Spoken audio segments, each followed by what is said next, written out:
Современные международные отношения характеризуются эпохой фрагментации в условиях военной риторики и агрессивных действий Запада в отношении России и других акторов, которые желают быть не объектами, но субъектами международных отношений.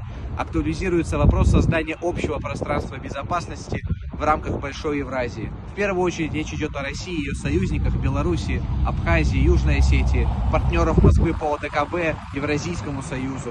Актуализируются также вопросы, связанные с созданием общего информационного пространства и ответа на вызовы, стоящие во внешней политике.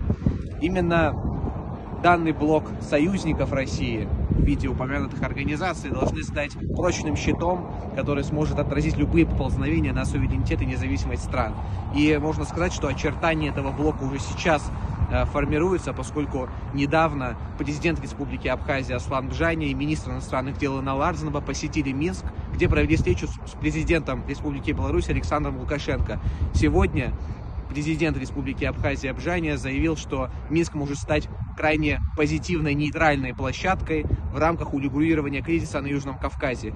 Как нам кажется, подобного рода тенденция может действительно оформиться и внести полезный вклад в урегулирование кризиса, поскольку взамен западным площадкам, которые вместо того, чтобы найти точки соприкосновения, лишь распространяли ссору и, скажем так, вносили негативный вклад в отношения между государствами, мы будем использовать те площадки, которые вызывают взаимное доверие. Поэтому хочется верить, что действительно Большая Евразия сможет за счет таких действий, за счет таких предложений оформить коллективный мощный ответ всем возможным внешним угрозам.